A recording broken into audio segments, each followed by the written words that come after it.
Welcome to today's episode of Ask the Guitar Coach. This is going to be a different episode because it's not, let's say, based on a specific question. What we're going to talk about today is the following. 5 things that I have learned from coaching over 5,000 guitar players. So I hope this subject is interesting to you because it's really 5 things that I have learned after decades of professionally coaching guitar players, and it has to do with the actual success mechanisms of learning to play the guitar and learning to play pretty much any musical instrument. The real reason, the actual reason that most guitar players do not reach their dreams is not because they cannot, is not because of the system or anything like that. It's simply because they give up too soon. Believe it or not, and it sounds difficult to believe, it seems as if the majority of people are just actively looking for a reason to give up on their dream. And what is even more impressive is that this happens irrelevant of actual results. I cannot even count how many times this has happened. I have a student that I'm coaching, he's getting great results. And I'm not the only one saying that. He also sees it in his playing. He says, oh, things are going great, I'm becoming much better. And then all of a sudden, he wakes up one day, and because something went wrong that might be irrelevant to his guitar playing or our guitar coaching, he decides to give up. And I'm talking about giving up on guitar for no reason. Now, if this guitar player had continued for a couple of more years, it's very, very likely that he would have at least reached the level of playing that he wanted. And I'm saying at least because it's also quite possible that he could pursue this professionally. But at the very least, he would have become the guitar player that he wanted to become. But instead of that, he just gave up. So that's the first thing I have learned. People will not reach their dreams because they give up, and usually for no reason. Let's move now to the second very, very important thing that I've learned from coaching thousands of guitar players. And this thing is very much connected to the first one. And here it is. Everyone, and I mean everyone, in several hundreds of cases, I have not found a single exception so far.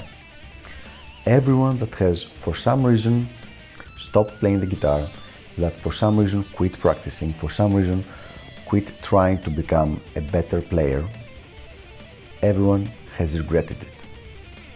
This is very important. The word everyone, it has almost become a standing joke.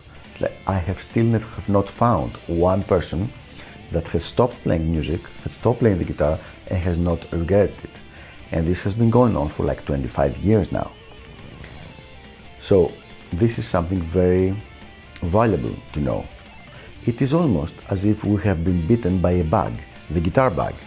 And once it has bitten us, we're kind of connected with it.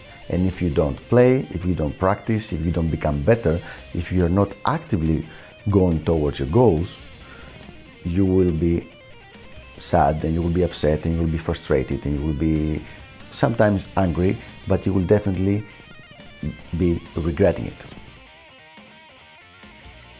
So let's move on to number 3.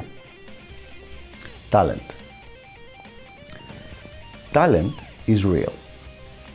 There are people that have more natural talent than others. However, at the end result, it matters way, way less than you think.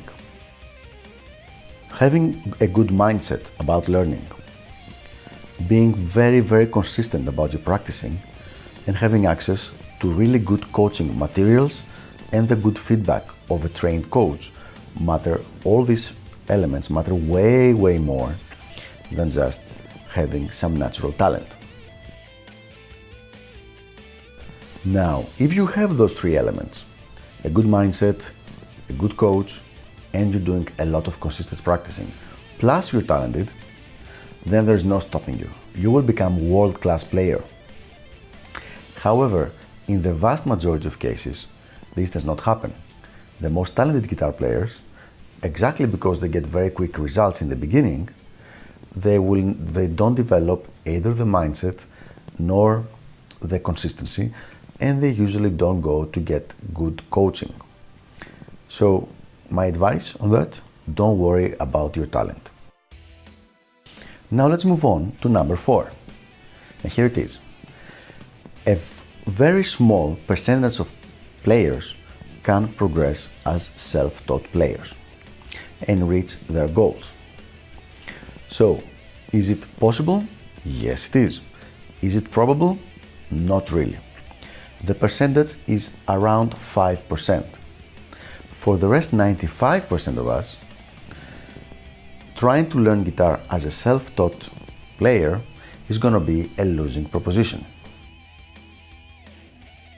So yes, it can happen, but it's dependent on several factors and is really not something I would suggest for anyone. What matters is if you reach your goals, not if you reach them without the help of a teacher or a coach. The actual percentage of people, I'm going to repeat that can develop into really good players by teaching themselves is very, very, very low. So why do you know so many self-taught players that became good? You do know a lot of them, and quite a few of them are famous. What you do not know is the millions of players that tried to develop their playing using this way and failed. And you don't know about them because they failed.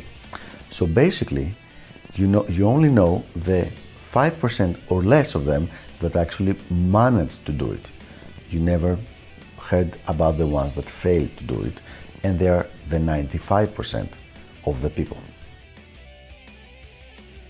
So my advice on this is don't bet your success, your happiness, and your music career, if you want to have a career, on that, on teaching yourself. It's a totally different thing, a totally different skill set that should not be necessarily connected to your personal development as a guitar player. And now let's move on to number 5, the last one. And it's going to be one that's not going to get me any new friends. However, I feel compelled to present it to you because it is true and because I've seen it in several cases, probably reaching to the hundreds of cases. So let's suppose that you get really good at playing the guitar and you want to be a professional, and you live in a place where there is a happening music business scene, but you don't get a break. The years go by, you are developing your playing, but you are not getting any professional breaks, so you cannot actually make a career so far in the music business. Why does this happen? So once again, if you have become a good guitar player, you're trying to have a music career in your city, things are happening in your town, wherever you're staying, but for some reason you don't get called up for gigs or things like that.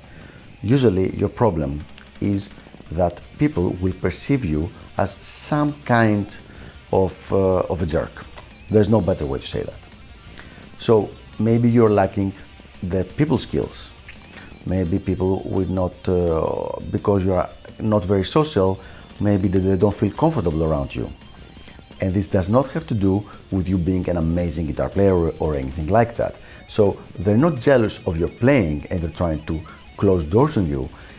You have some lack of social skills that is stopping you from getting to the next level in your professional career. This is very difficult to swallow for many people because they say, what's the problem? I play good, I'm not gonna be hurting anybody. But human nature doesn't work like that. If people don't actively like you, they're not going to call you back for gigs the same way that they would not invite you to go out for drinks with them. So if you know that the actual guitar playing is not your problem, what I would suggest, and this is something that I wish someone had told me 20 years ago, is to work on your people skills. Because people are still going to admire you if you're a good player, but they're not going to call you and offer you gigs if you're not likable. And that's a very, very important part of being a professional musician. Now, if you just want to stay at home and play your guitar or play guitar for your friends or record by yourself at your computer, you don't have to care about that. But if you want to make a career in music and be able to support yourself professionally and financially playing guitar, this is definitely something you should take into account. So there you have it. 5 things that I've learned from coaching over 5,000 guitarists in the last few decades. These are 5 elements, and most of them are very rarely talked about, but I have seen that all of them are very, very important, and I would strongly suggest that you take them into account. So I hope this was helpful. Thanks for tuning in, and I will see you on the next episode of Ask the Guitar Coach.